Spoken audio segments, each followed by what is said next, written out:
दोस्तों नमस्कार। आज हम बात करेंगे भारत में G20 समिट के बारे में। स्वागत है आप सभी का मेरे यूट्यूब चैनल हेमोजीएस पॉइंट। मैंने हमेशा की तरह यहाँ पर एक आउटलाइन तैयार करी है 4-5 पॉइंट वाइज, जिसके माध्यम से हम इस टॉपिक को आसानी से समझेंगे। कॉम्प्लिकेटेड टॉपिक ज़रूर है, लेकिन उसको हम पॉइंट वाइज आसानी से समझेंगे और हम अपने जहन में इस टॉपिक को उतार पाएंगे। जब मैं इस वीडियो को बना रहा हूँ तब हमारे देश की राजधानी दिल्ली में इसका जो है समिट हो रहा है 9 और 10 सितंबर को। देखिए, मैंने यहाँ पर बहुत इंटरेस्टिंग पॉइंट्स बनाए हुए हैं। भारत की अध्यक्षता के बारे में यहाँ पर बात होगी, G20 की कार्यप्रणाली क्या है उसके बारे में बात होगी, शिखर सम्मेलन क्या होता है उसके बारे में बात होगी, और G20 का परिचय क्या है उसके बारे में बात होगी। उससे पहले हम G20 यानी कि ग्रुप ऑफ 20, दुनिया के 20 देशों का समूह, उसकी हिस्ट्री जो थी, उसके हिस्टोरिकल बैकग्राउंड पर जाने की कोशिश करेंगे ताकि हम इसको आसानी से समझ सकें। आने वाले जो टॉपिक हैं, आने वाले जो पॉइंट्स हैं, उनको हम आसानी से समझ सकें। आइए शुरू करते हैं। G20 यानी कि ग्रुप ऑफ 20, दुनिया के 20 देशों का समूह। जब ग्रुप ऑफ 20 नहीं था, उससे पहले 1973 के टाइम ग्रुप ऑफ 7 था। ग्रुप ऑफ 7 में वे कंट्री होती थी जो डेवलप कंट्री थी, फाइनेंशियल डेवलप, इकोनॉमिकल डेवलप और सस्टेनेबल डेवलपमेंट के तौर पर भी दुनिया के अन्य देशों से आगे थी। तो उन देशों का ऐसा समूह था। 1973 में यूरोपियन कंट्री और अमेरिकन कंट्रीज़ में कुछ कंट्रियों में जो है ऑयल क्राइसिस होता है, जिसके कारण से जो अलग अलग देशों के फाइनेंस मिनिस्टर होते हैं और अलग अलग देशों के जो बैंक्स होते हैं, उनके एम्प्लॉयर आकर बैठक करते हैं, बातचीत करते हैं, इस क्राइसिस के बारे में बातचीत करते हैं। कुल मिला के G7 जो था शुरुआत से, वो वित्तीय संकट को दूर करने के लिए एक सम्मेलन था। मतलब दुनिया के देशों में जो वित्तीय संकट हो रहा है उसको दूर करने के लिए एक सम्मेलन होता था शुरुआत में। उसके बाद 1998 में ग्रुप ऑफ 8 बना, G8 बना, जब रसिया इसमें शामिल हुआ। उसके बाद 1999 में इसकी स्थापना होती है G20 के रूप में, ग्रुप ऑफ 20 के रूप में। 26 सितंबर 1999 को अब हम बात कर रहे हैं परिचय के बारे में।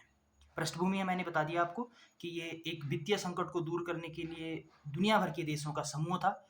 जब दुनिया में ऑयल क्राइसिस हुआ या कोई वित्तीय संकट हुए अन्य देशों में, उन 7 देशों में, तो मिलकर उनने उसका निपटारा किया। एक ऐसा समूह था। अब इसके परिचय की बात करते हैं। G20 का परिचय क्या था? देखिए, 26 सितंबर 1999 को इसकी स्थापना हुई, 20 देशों का समूह। और इसका कोई हेडक्वार्टर नहीं है, कोई निश्चित हेडक्वार्टर नहीं, क्योंकि एवरी ईयर्स इसके जो हैं समिट होते हैं और अलग अलग देशों में होती हैं। जो 20 देश इसके समूह में हैं, उन देशों में अलग अलग हर साल सम्मेलन होते हैं। इस बार इंडिया में, भारत में इसका सम्मेलन होना है। और इसमें जो होता है कि ट्रायंगल होता है। करंट जो अध्यक्षता कर रहा है, वर्तमान जो अध्यक्षता करेगा G20 की, और जो पहले कर चुका है और जो आगे करेगा, उन तीनों देशों के जो राष्ट्राध्यक्ष होते हैं, उनके बीच में एक वार्तालाप होती है। और जो करंट अध्यक्ष होता है G20 का, वो प्रीवियस अध्यक्ष से बातचीत करता है कि इसके बारे में क्या चीज़ें हो सकती हैं, और जो कुछ प्रीवियस अध्यक्ष ने करी हैं उन चीज़ों के बारे में वो जानकारी प्राप्त करता है और फीडबैक देता है। दूसरा, आने वाला जो शिखर सम्मेलन होगा, कौन से देश में होगा? ब्राज़ील में होगा। यानी कि जो अभी शिखर सम्मेलन है वो भारत में है, इससे पहले इंडोनेशिया में था, और इसके बाद जो आने वाला होगा 2024 में जो आएगा वो ब्राज़ील में आएगा। मैंने बताया कि आने वाला जो शिखर सम्मेलन होगा वो ब्राज़ील में होगा। इसका जो मेन ऑब्जेक्ट होता है, मेन मोटो जो होता है G20 का, वो होता है जो इंटरनेशनल फाइनेंशियल स्टेबिलिटी होती है उसको बनाए रखना। मतलब कि जो अंतर्राष्ट्रीय वित्तीय स्थिरता होती है उसको बनाए रखना, किसी भी देश में वित्तीय संकट पैदा ना हो इसकी गहन चिंतन करना और इसकी समस्या का समाधान करना। हर वर्ष G20 का सम्मेलन होता है अलग अलग देशों में जो सदस्य देश हैं। अब लेकिन शुरुआत में इस पर चर्चा होती थी वित्तीय जो अस्थिरता था, मतलब फाइनेंशियल स्टेबिलिटी को बनाए रखने के लिए ये चीज़ें होती थी। लेकिन अब जो है इसमें मेजर इश्यूज आ गए हैं, क्योंकि वर्तमान में क्लाइमेट चेंज के बारे में भी इस पर बात होती है, इस सम्मेलन में बात होती है खासतौर पर, और सस्टेनेबल डेवलपमेंट पर भी बात होती है। सस्टेनेबल डेवलपमेंट आप लोग जानते हैं, आप लोग इसके बारे में गूगल कर सकते हैं, जान सकते हैं, ठीक है। और मैंने बताया कि G20 की स्थापना जो है वो 1999 में हुई, दिसंबर, जर्मनी की राजधानी बर्लिन में। और उद्देश्य इसका वही है कि वैश्विक जो वित्तीय स्थिरता है उसको सुरक्षित बनाए रखना और वैश्विक आर्थिक एजेंडे को तैयार करना इसका उद्देश्य है। और इसमें जो है दुनिया भर की 2/3 आबादी G20 सम्मेलन से जुड़ी हुई है। एक बहुत बड़ा सम्मेलन है, एक दुनिया भर में विभिन्न बड़े इश्यूज पर चर्चा करने का एक मंच देता है दुनिया भर के राष्ट्राध्यक्षों को। G20 सम्मेलन के जो सदस्य देश होते हैं वो 5 ग्रुपों में बटे हुए होते हैं। भारत जो है वो दूसरे ग्रुप में है, जिसमें इंडिया के साथ साथ रसिया, साउथ अफ्रीका और टर्की हैं। इंडिया जो है पहली बार अध्यक्षता कर रहा है 2023 में, और इससे पहले ना भारत ने अध्यक्षता की थी, ना यहाँ पर कोई सम्मेलन यानी कि बैठकें हुई थी। अभी मैं बताऊंगा बैठकें क्या होती हैं। देखिए क्या होता है कि G20 सम्मेलन के 2 ट्रैक होते हैं। एक वित्त ट्रैक होता है जिसमें वित्त मंत्री और केंद्रीय गवर्नर, मतलब कि हर देश के केंद्रीय जो सेंट्रल गवर्नर होते हैं, बैंकों के कर्मचारी होते हैं, बड़े कर्मचारी होते हैं, उनके बीच बातचीत होती है और वित्त मंत्री के बीच बात होती है, फाइनेंस मिनिस्टर के बीच बात होती है। पहला ट्रैक है वित्त ट्रैक और दूसरा ट्रैक है शेरपा ट्रैक। शेरपा ट्रैक बहुत इंटरेस्टिंग है। शेरपा ट्रैक जो होता है इसमें 60 शहर 200 बैठकें। आप लोगों ने नाम सुना होगा, मतलब बीच में कुछ दिन पहले रामनगर में G20 की चर्चाएं चल रही थी। G20 के लिए खूब वहाँ पर सजावट हो रही थी। तो रामनगर में जो सम्मेलन हुआ वो G20 का ही एक हिस्सा था, यानी कि शेरपा था। शेरपा जो होता है अभी जो दिल्ली में चल रहा है वो तो मेन बैठक है जहाँ पर दुनिया के सदस्य देश राष्ट्राध्यक्ष पहुंचे हुए हैं। उससे पहले 1 साल का समय जो मतलब ऑर्गेनाइज कंट्री को मिलता है, जो ऑर्गेनाइज कर रही है समिट को, उस देश में 1 साल तक पूरे भारत के अंतर्गत बैठकें होती हैं, सम्मेलन होते हैं। अलग अलग शहरों में अलग अलग चीज़ों के बारे में चीज़ों को इकट्ठा किया जाता है, जानकारी इकट्ठा की जाती है। तो वो सब कुछ इसके अंतर्गत आता है। किसके अंतर्गत? शेरपा ट्रैक के अंतर्गत।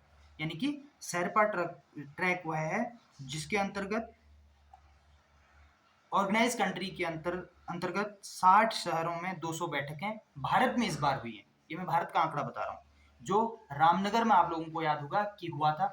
रामनगर में एक लड़की ने उत्तराखंड का प्रतिनिधित्व करके बहुत अच्छा जो वहाँ पर भाषण दिया था, वो भी वायरल हुआ था। तो आप लोग उससे अंदाजा लगा सकते हैं। शेरपा ट्रैक का जो वो अध्यक्षता करता है, यानी कि जो उसको मैनेज करता है, मतलब कि जो भारत के 200 शहरों में बैठकें हुई, 60 बैठकें हुई, माफी चाहूंगा, 60 शहरों में जो 200 बैठकें हुई, उनके बारे में जो नजर रखता है वो होता है, या वो जो अभी इसके बारे में नजर रखते थे वो थे अमिताभ कांत, यानी कि नीति आयोग के भूतपूर्व CEO भी थे। ठीक है? इसके बारे में आप जानकारी रख सकते हैं। मतलब थोड़ा कॉम्प्लिकेटेड है, मुझे इसके बारे में रिसर्च भी करनी पड़ी कि क्या चीज़ें हो सकती हैं, कैसे इसको मैं प्रेज़ेंट कर पाऊँगा वीडियो के माध्यम से। तो आप लोग इसको यूट्यूब के माध्यम से या फिर गूगल के माध्यम से देख सकते हैं। शेरपा ट्रैक, मैं शेरपा ट्रैक के बारे में आपको बता रहा हूँ। 2 ट्रैक होते हैं, वित्त ट्रैक और शेरपा ट्रैक। शेरपा ट्रैक में वही है कि जो सम्मेलन हुए थे भारत में, आपको याद होगा पहले। और अब आपको मैंने बताया कि भारत पहली बार इसकी अध्यक्षता कर रहा है। और इसमें जो मैंने बताया कि प्रमुख मुद्दे क्या हो सकते हैं इस बार, तो प्रमुख मुद्दा मुझे लगता है कि कहीं न कहीं यूक्रेन युद्ध के बारे में भी, जो दुनिया भर में अशांति फैली हुई है, जो अ, अमेरिका ने सैंक्शन लगाए हैं रसिया पर, उसके बारे में भी चर्चा हो सकती है। जलवायु परिवर्तन पर बात हो सकती है। और इन चीज़ों के बारे में ज़रूर बात होगी। और थीम जो है आप लोगों को पता है इसका, G20 का वसुधैव कुटुंबकम, जो one earth, one family, one future को रिप्रेजेंट करता है। और वसुधैव कुटुंबकम का मतलब आप सभी को पता है, पूरी दुनिया जो है एक परिवार है, एक फैमिली है, और हमें साथ बने रहना चाहिए और साथ रहकर आगे बढ़ना चाहिए। ये G20 का भारत की अध्यक्षता में थीम रहे। और इसके बारे में लगभग सारी चीज़ें हो चुकी हैं। G20 की पृष्ठभूमि के बारे में आपको मैंने बताया, G20 का परिचय मैंने आपको बताया, और क्या होता है G20 शिखर सम्मेलन, इसके बारे में मैंने आपको बताया। 1999 में जब स्थापना होती है तब से 2008 तक कोई भी देश का राष्ट्राध्यक्ष बैठक में शामिल नहीं होता था। केवल मैंने बताया कि वित्त मंत्री और केंद्रीय गवर्नर ही इस बैठक में शामिल होते थे। उनका ही ये काम ऐसा माना जाता था कि वही इस समिट को ऑर्गेनाइज करके उसकी समाप्ति करेंगे और अलग-अलग निर्णय लेंगे। लेकिन 2008 में इसकी शुरुआत होती है शिखर सम्मेलन के रूप में, जब दुनिया के राष्ट्राध्यक्ष, उच्च पदाधिकारी, राजनीतिक पदाधिकारी आकर मिलेंगे एक जगह पर, जो ऑर्गेनाइज कंट्री होगी। तो वहाँ से शुरुआत होती है शिखर सम्मेलन की। 2008 से जो होता है शिखर सम्मेलन की शुरुआत होती है, जहाँ से राष्ट्राध्यक्ष ऑर्गेनाइज कंट्री में आते हैं और चर्चा करते हैं अलग-अलग मुद्दों पर। और 1999 से पहले जो था, या 1999 के बाद 2008 तक जो था, वो केंद्रीय गवर्नर और वित्त मंत्री के हाथ की ये चर्चाएं होती थी। क्योंकि G20 का जो शुरुआती उद्देश्य था, वो था कि वित्तीय स्टेबिलिटी को बनाए रखना, यानी कि फाइनेंशियल स्टेबिलिटी को बनाए रखना। और अब जो चर्चाएं होती हैं वो दुनिया भर के देशों के जो राष्ट्राध्यक्ष होते हैं वो अलग-अलग मुद्दों पर बात करते हैं, अपनी मनपसंद के मुद्दों पर। अब चीन के राष्ट्रपति नहीं आए और रसिया के राष्ट्रपति नहीं आए, क्योंकि उनको ये अंदाजा था कि इस सम्मेलन में जो हम बात करना चाहेंगे वो बात ना होकर के, या जो उद्देश्य इस सम्मेलन का बना हुआ है शुरुआत से, उस उद्देश्य पर बात ना होके दुनिया भर की चीज़ों पर चर्चाएं होंगी। तो उनने इस समिट में हिस्सा लेने से मना किया, मतलब कि अपना नहीं आए, अपने किसी एक प्रतिनिधि को भेजा है। तो कहीं ना कहीं इसमें अपनी इंडिविजुअल भागीदारी भी राष्ट्राध्यक्षों की है। इंडिविजुअल थॉट्स भी उनके दिमाग में है, विचार मन में है कि हम इस मुद्दे पर बात करेंगे। लेकिन अब ऐसा नहीं है, अब हम फाइनेंशियल स्टेबिलिटी के साथ साथ सस्टेनेबल डेवलपमेंट पर भी बात कर सकते हैं। और क्या कहते हैं, हम इकोनॉमिक बैकग्राउंड देशों के जो चीज़ें चल रही हैं उनके बारे में बात कर सकते हैं। और किसी देश के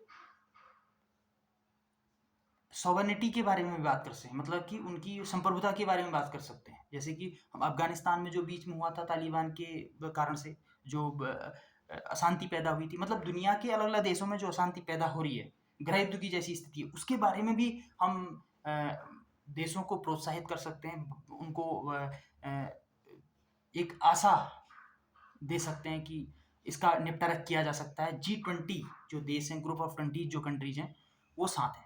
तो अलग-अलग मुद्दों पर इस पर बात होती है। बड़ा सम्मेलन है और गौरव की बात ये है कि भारत इस बार इसकी अध्यक्षता कर रहा है और इसको आप लोगों ने समझा होगा G20 के बारे में। और अगर आपको अच्छा लगा तो ज़रूर शेयर करें और अगर अच्छा नहीं लगा तो मुझे बताएँ कि कहाँ पर त्रुटि है। बहुत-बहुत धन्यवाद।